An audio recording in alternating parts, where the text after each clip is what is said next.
Hello नमस्कार साथियों, कैसे हैं आप सभी। उम्मीद करता हूं कि आप सब स्वस्थ होंगे, मस्त होंगे और अपने इस विद्यार्थी जीवन में तैयारी में व्यस्त होंगे।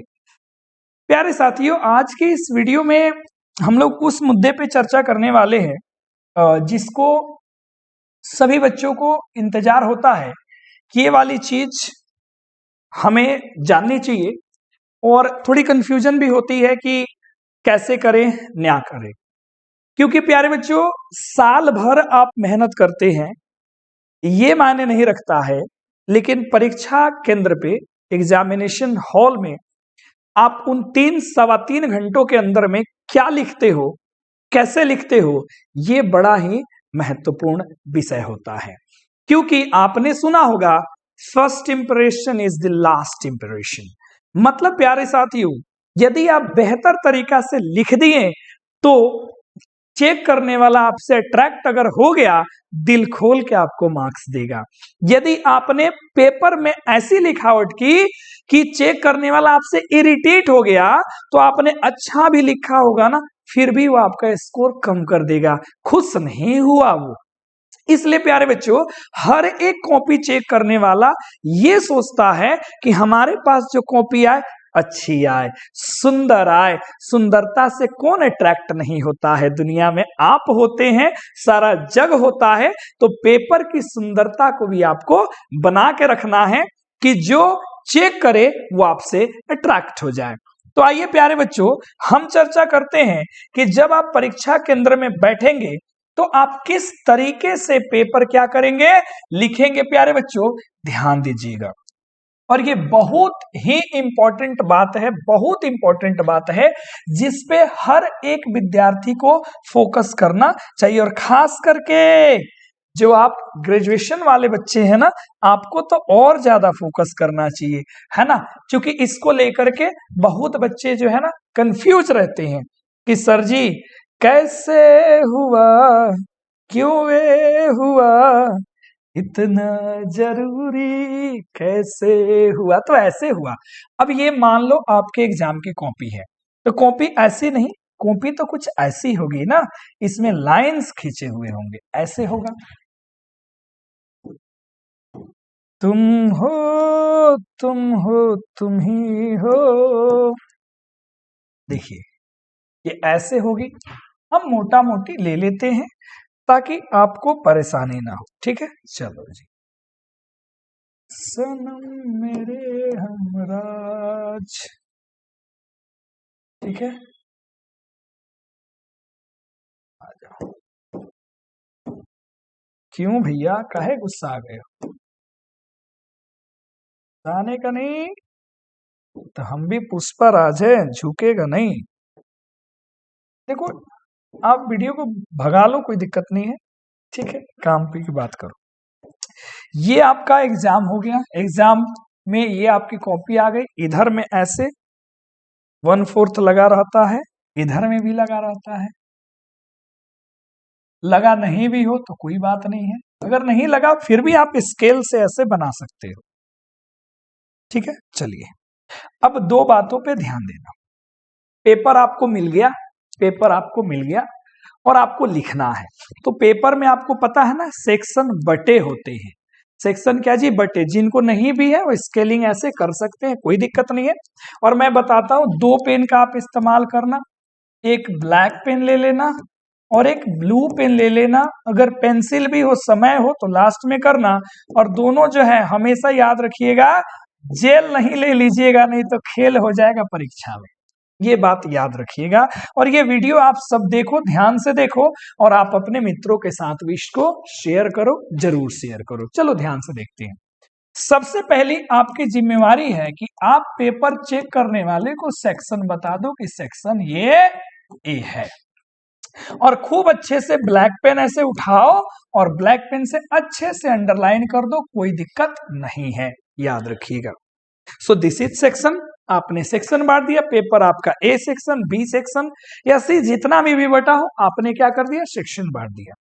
अब सेक्शन ए में आप जिस क्वेश्चन का आंसर लिखने जा रहे हो, तो आपके पास 2 तरीके हैं, दोनों तरीके मैं बता रहा हूं, फोकस करना।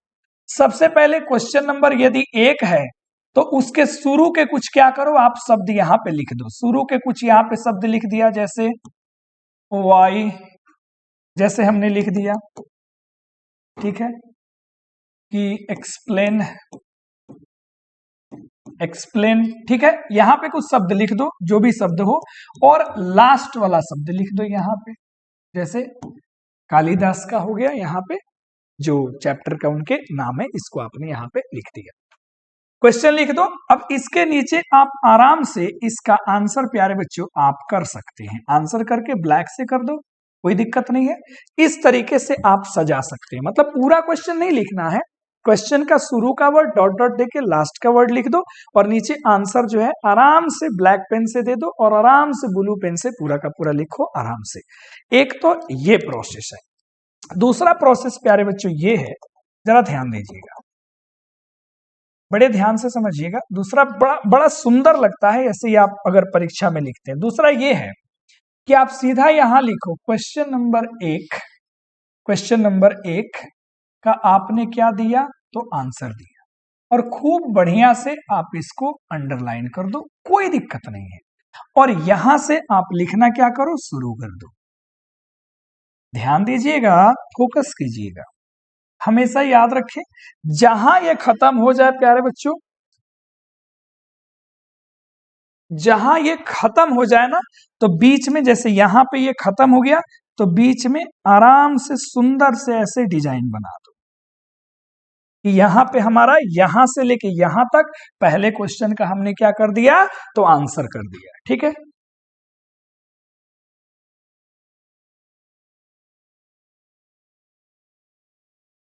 ठीक है, पहले क्वेश्चन का हमने क्या कर दिया, आंसर कर दिया। पहले वाले तरीका में भी वैसे ही, जैसे खत्म हो ब्लैक से यहां से खूब अच्छे से ऐसे अंडरलाइन कर लो, ताकि एक चेक करने वाले को पता लगे सेक्शन ये है, क्वेश्चन नंबर 1 का आंसर ये है, यहां से लेके यहां तक है। एक लाइन छोड़ के आप ऐसे कर दो, फिर एक लाइन छोड़ दो यहां पे, और फिर यहां से लिखो क्वेश्चन नंबर 2 का आंसर, अच्छे से अंडरलाइन कर देंगे, और फिर ऐसे ही नीचे लिखते चले जाएंगे। तो ये 2 तरीके हैं। अब कुछ बच्चे क्या पूछते हैं कि सर मान लो 1 का आंसर हो गया, अगर एक में मान लीजिए गुरुजी कि 1 का ए लिख रहे हैं, 1 का बी लिख रहे हैं, तो कैसे लिखेंगे, तो कोई बड़ा दिक्कत नहीं है। क्वेश्चन नंबर 1 का आपने क्या लिखा, ए का आप क्या देने जा रहे हैं, आंसर, ऐसे कर दो, कोई तकलीफ, कोई परेशानी नहीं है प्यारे बच्चों। और ऐसे ही आप पूरा पेपर लिखते चले जाएं, और जहां खत्म हो जाए वहां पे कृपया करके आप अपने से ऐसे डिजाइन बना लो। किसी को नहीं मन है, कोई जो है ऐसे अंडरलाइन खींच सकता है, स्केल लेकर के जाना एग्जाम में। कोई जो है कहेगा नहीं गुरुजी हम तो ऐसे डिजाइन बनाएंगे, ऐसे ऐसे डिजाइन बना देंगे, बना लो, क्या फर्क पड़ता है। इससे बस एक ही चीज होगा कि आपकी पेपर की खूबसूरती थोड़ी सी क्या हो जाएगी, बढ़ जाएगी। ये बात समझ में आ गया। अब आते हैं दूसरी बात पे। कभी कभी प्यारे साथियों, हमें किसी जैसे कैरेक्टर के ऊपर यदि हमें कमेंट करने के लिए आ गया, कैरेक्टर का कैरेक्टरिस्टिक हमको अगर करना है, या मान लीजिए कैरेक्टर को एनालाइज करना है, या कैरेक्टर के बारे में हमें लिखना है, तो जैसे ही 1 का आंसर लिखेंगे तो यहां उस कैरेक्टर का नाम बहुत अच्छे से बीच में ही लिख दीजिएगा। कैरेक्टर का नाम आप क्या करेंगे, बीच में ही लिख देंगे। समझ में बात आ रहा है। और खूब अच्छे से जैसे ही यहाँ पे कैरेक्टर का नाम आप लिखेंगे, कैरेक्टर का नाम लिखेंगे तो उनको भी क्या कर देना, ब्लैक पेन से अंडरलाइन कर देना। फिर यहां से लिखना क्या करना, अपना यहां से लिखना तुम शुरू कर देना। तो कैरेक्टर जिसको भी लिखो उसका ऊपर में क्या दे दो, नाम दे दो। अच्छा, मान लो समरी आ गया, समरी आ गया किसी भी चैप्टर का, विज्ञान शकुंतलम का हो, या डाइसिंग हो, या मृच्छ कटिकम हो, जिसका भी आ गया, तो ऊपर में फिर उसी तरीके से हेडिंग आप बना दीजिए, उसका अंडरलाइन कर दीजिए, ठीक है, अंडरलाइन कर दीजिए, फिर आप लिखिए। तो इस तरीके से आपको लिखना है। अब प्यारे बच्चों देखो, आप लिखते कैसे हो, आप लोग ज्यादा बच्चे यहाँ लिखते हैं, का आंसर लिख दिया, डैश कर दिया, फटाफट लिखते चले गए। अरे नहीं नहीं, इधर मैंने इतना करोगे तो एक तो है इस स्पेस के कारण तुम्हारा पेपर अच्छा जाएगा, और पूरा का पूरा तुम्हारा सुंदर दिखेगा, मजा आएगा। ब्लैक और ब्लू, ब्लू से लिखो तो ब्लैक से हेडिंग वगैरह बनाओ, ब्लैक से लिखो तो ब्लू से हेडिंग वगैरह बनाओ। इस तरीका को आपको एग्जाम में हमेशा फोकस करना है, हमेशा फोकस करना है। आइए इसमें थोड़ी सी हम लोग और खूबसूरती की बात कर सकते हैं।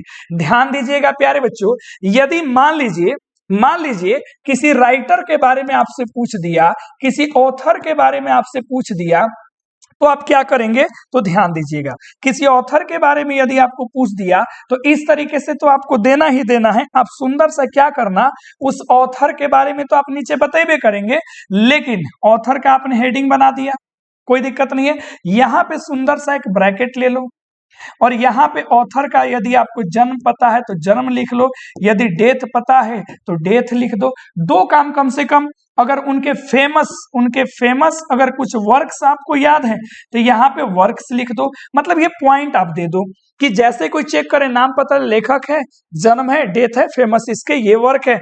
और दूसरी बात, थोड़ा सा इसमें मिस कर गए, हाँ डेथ है, उसके बाद ये क्या है? ड्रामेटिस्ट है, तो यहाँ पे आप लिख दो कि क्या है? ड्रामेटिस्ट है। फिर इनके फेमस कुछ वर्क्स के नीचे क्या लिख दो? नाम लिख दो। ये लिखने के बाद में यहाँ से आंसर लिखना शुरू करो। चेक करने वाला लेखक, जन्म, मरण, क्या है, वर्क्स, और तुरंत यहाँ से पूरा चीज देख करके एकदम खुश हो जाएगा, एकदम खुश हो जाएगा यदि आप ऐसे मेंशन कर दिए तो। सेम चीज यदि आप प्यारे बच्चों, यदि किसी चैप्टर की आप समरी लिख रहे हैं तो हेडिंग तो आपने बना दिया, अब यहां पे आराम से उसको पॉइंट में लिखो। जैसे आप ब्रैकेट दे दो, साइड में दे दो, और यहां पे क्या लिखो? Important characters. समरी लिखने जा रहे हैं तो समरी में हमें किस किस जरूरत की चीजों की जरूरत? ऑथर की, तो यहाँ पे ऑथर लिख दो, ऑथर फलाना हो गया। उसके बाद में जो है इस कहानी का ये थीम हो गया कि लव है, हेट है, या फिर क्या है। उसके बाद में इंपॉर्टेंट कैरेक्टर्स हो गए, कुछ का यहाँ पे नाम लिख दो और इसको ब्रैकेट में साइड में खींच दो, ताकि चेक करने वाला जैसे देखेगा ये समरी लिखा है, अरे बाप रे इतना चीज इसको पता है, और यहां से लिखना शुरू कर दो। ये चीज होगा तो आपका आराम से ग्रेजुएशन में मैक्सिमम मार्क्स आपको मिलेगा। चेक करने वाला एकदम दिल गार्डन हो जाएगा कि बच्चा इतना ढंग से पढ़ा हुआ है। ये चीजें आप समरी में, आप कैरेक्टर में आप इस्तेमाल कर सकते हो। एक्सप्लेनेशन की जैसे बात आती है तो सबको पता है कि एक्सप्लेनेशन में 3 पॉइंट हमें देने होते हैं। हमने इसकी वीडियो डाल दी हुई है, आप देख लेना। एक रेफरेंस, दूसरा प्यारे बच्चों क्या होता है? कॉन्टेक्स्ट, आप एकदम हेडिंग दे करके लिखना है। और तीसरा क्या होता है? एक्सप्लेनेशन। इस पे मैंने वीडियो बना दी है, आप लोग जा करके देख लीजिएगा, ठीक है। दूसरी बात यह है कि आपको मिल जाएगा कैसे ठीक है, क्रिटिकल एप्रिसिएशन कैसे करते हैं उस पर भी हम लोगों ने वीडियो अपलोड कर दी है, पूरा को देख लेना। एक्सप्लेनेशन हो, क्रिटिकल एप्रिसिएशन हो, सब कुछ हो जाएगा। अब आप कमेंट करके बताओ आपको क्या चाहिए, किस टॉपिक को लिखना है। जहां आपको दिक्कत होती है कमेंट करना, उस पर मैं वीडियो बना दूंगा, और वीडियो को शेयर कर दो। और अपने भी कोशिश करो, लिखो, ऐसे मेहनत करो, बहुत सुंदर एग्जाम आपका जाएगा। Thank you.